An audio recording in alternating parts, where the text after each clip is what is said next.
Qarindoshlar, Sharq Turkiston Surgunda hukumati televiziyasining xabarlar programmasida ko'rishingizni qizg'in qarshi olamiz. Sharq Turkiston Surgunda hukumati Xalqaro jinoiy ishlar sud mahkamasidan Shi Jinpingni qo'lga olib, jinoyatini surishti qilishni talab qildi. Sharq Turkiston Surgunda hukumati Shi Jinpingning qo'lga olinishini talab qilib e'lon qilgan axborot matbuotlarda xabar qilindi. Tunda tafsiliy mazmunlarni diqqatingizga sunamiz. Global xabarlarning 18 mart kunidagi xabariga qaraganda, Lahayda turishliq Xalqaro jinoiy ishlar sud mahkamasi Rossiya prezidenti Vladimir Putinni Ukrainadagi bolalarni Rossiyaga qochirish qilmishiga mas'ul bo'lganligi va urush jinoyati sodir qilganligi uchun tutish buyrug'i chiqardi. Tutish buyrug'i Putin bilan cheklanib qolmadi.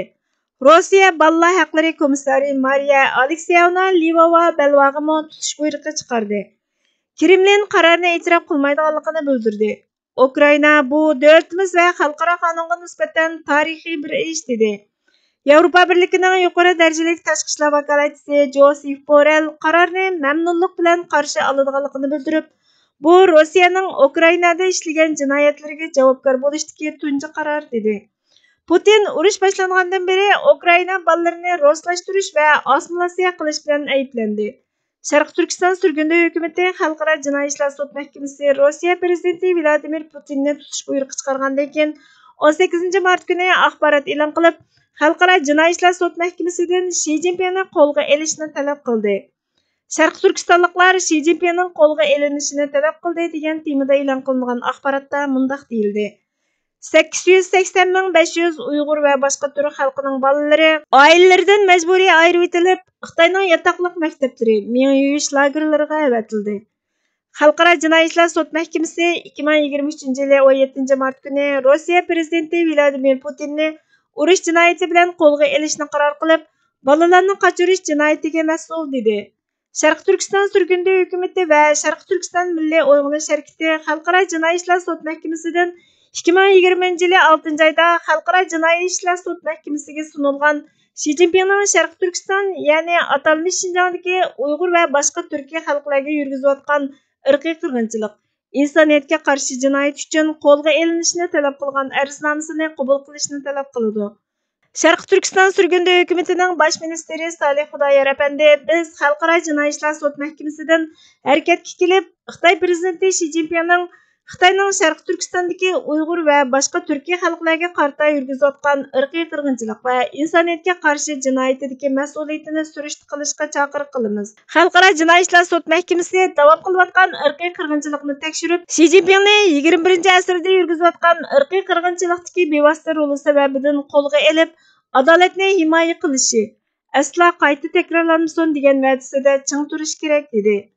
Shi Jinping Xitoy Kompartiyasi hukumatiga yetakchilik qilib, Sharq Turkistondagi Uyg'ur, Qozoq, Qirg'iz qatorliq turkiy millatlarga bostirish organlari orqali qilchimi marhamat ko'rsatmaslik maxfiy ko'rsatmasini berdi. New York vaqt gazetining 2019 yildagi xabari buni doklad qildi. Shi Jinpingning ko'rsatmasi ostida zolim organlar Sharq Turkistondagi etnik turk guruhlarini qalayimqon tutqun qilish, majburiy emgakka selish, tug'mas qilib o'tish, oilalarini vayron qilib o'tish, Xitoylar bilan to'y qilishga majburlash qatorliq vahshiy qilmishlarni yurgizdi. 2021 yildan boshlab Amerika boshliq G'arbdagi 10 dan ortiq davlat hukumatlari va parlamentlar buni irqiy qirg'inchilik deb rasmiy e'tirof qildi. 2021 yil 6 oyda Sharq Turkiston Surgunda hukumati va Sharq Turkiston Milliy harakatiga vakillik qiladigan advokatlar Xalqaro jinoiy ishlar sud mahkamasiga Xitoy hukumatining Xalqaro jinoiy ishlar sud mahkamasining boshqarish tavalligidagi qo'shni davlat Tojikiston qatorliq davlatlardagi Uyg'urlarni yig'ib, chegirdan majburiy Sharq Turkistonga qo'g'lab chiqarish siyosatini yurgizganligi va Sharq Turkistonda irqiy qirg'inchilik, insoniyatga qarshi jinoyat sodir qilish siyosatini yurgizganligini isbotlaydigan chegirdan Sharq Turkistonga majburiy qo'g'lab chiqarib, Sharq Turkistonda irqiy qirg'inchilik, insoniyatga qarshi jinoyat sodir qilish siyosatini yurgizganligini isbotlaydigan dalillarni sundi. Yangi dalillar 3000 dan ortiq Uyg'urning Tojikistondan, 4000 dan ortiq Uyg'urning Qirg'izistondan qo'g'lab chiqarilganligini ko'rsatdi.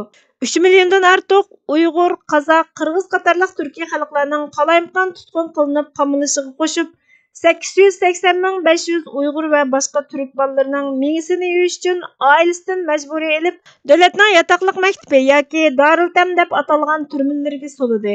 2022-yili Birlashgan Davlatlar Tashkiloti Xitoyning Sharq Turkistondagi Uyg'ur va boshqa turkiy xalqlarga qarata og'ir inson haqlari dafsanchiligini yurgizganligini bayon qilgan bir dokladni e'lon qilgan edi. Sharq Turkiston Surgundi hukumatining Xalqaro jinoiy ishlar sud mahkamasidan Xi Jinpingni qo'lga olishni talab qilib e'lon qilgan axboroti e'lon qilinib, uzun o'tmayla turli matbuotlarda xabar qilinishga boshladi. Fox xabarlari 18 mart kuni Uyg'ur xalqiga vakillik qiladigan bir guruhga Rossiya prezidenti Vladimir Putinni tutish buyrug'i chiqarilgandan keyin Xalqaro jinoiy ishlar sud mahkamasini Xitoy prezidenti Xi Jinping ustidan qilingan shikoyatlarni tekshirishga chaqiriq qildi.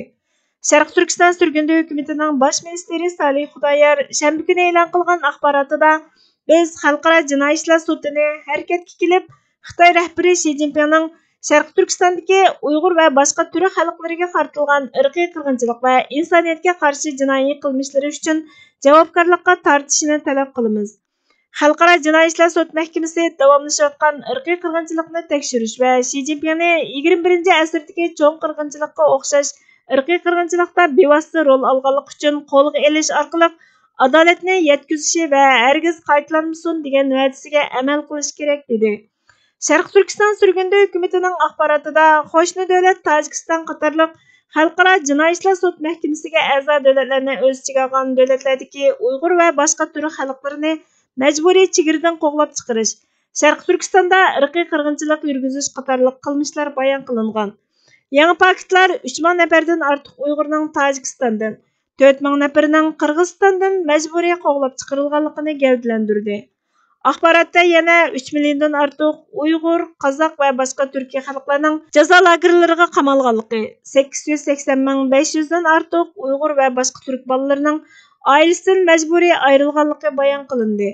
Va yana Amerika boshchiligidagi G'arbdagi 10 davlat hukumatlari va parlamentlarining irqiy qirg'inchilik deb e'tirof qilgan Xitoyning vahshiy qilmishlari bayon qilindi. Sharq Turkiston Surgundi hukumatining bosh ministri Salih Xudoyor Fox xabarlar raqamli gazetiga Xalqaro jinoiy ishlar sud mahkamasining topshirgan dalillarni inchiklab, Xi Jinping ustidan tekshirish etishni o'ylashayotganligini aytdi. Axborot Xalqaro jinoiy ishlar sud mahkamasi Rossiya prezidenti Vladimir Putin va Rossiyaning yuqori darajalik amaldori Mariya Alekseyevna Lyubova-Belovani urush jinoyati, Ukraina bolalarini Rossiyaga qochirish jinoyati bilan tutish buyrug'i chiqargandan keyin e'lon qilindi.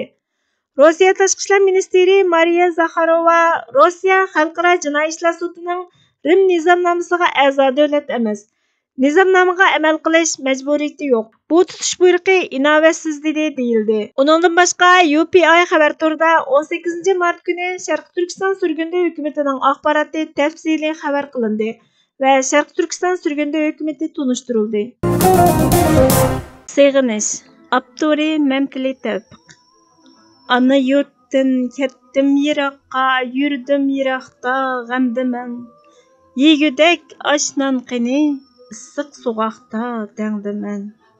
Qaldı el yurt, qaldı tarım, qaldı ili zarabshan.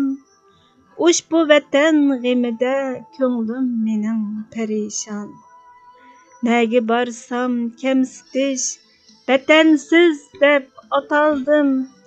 Tutqun bo'lib her joyda turmalarga qamaldim. Vicdanı hem imani yo'q, bek hocam her joyda bor. Qağı quzg'un xon vatanda yozdimu bo'lmas bahar. Ko'z yeshim yomg'ir bo'lib oqar kunda to'xtamay. Bulang talang bo'lgan vatanda men tevfiq qandoq qilay.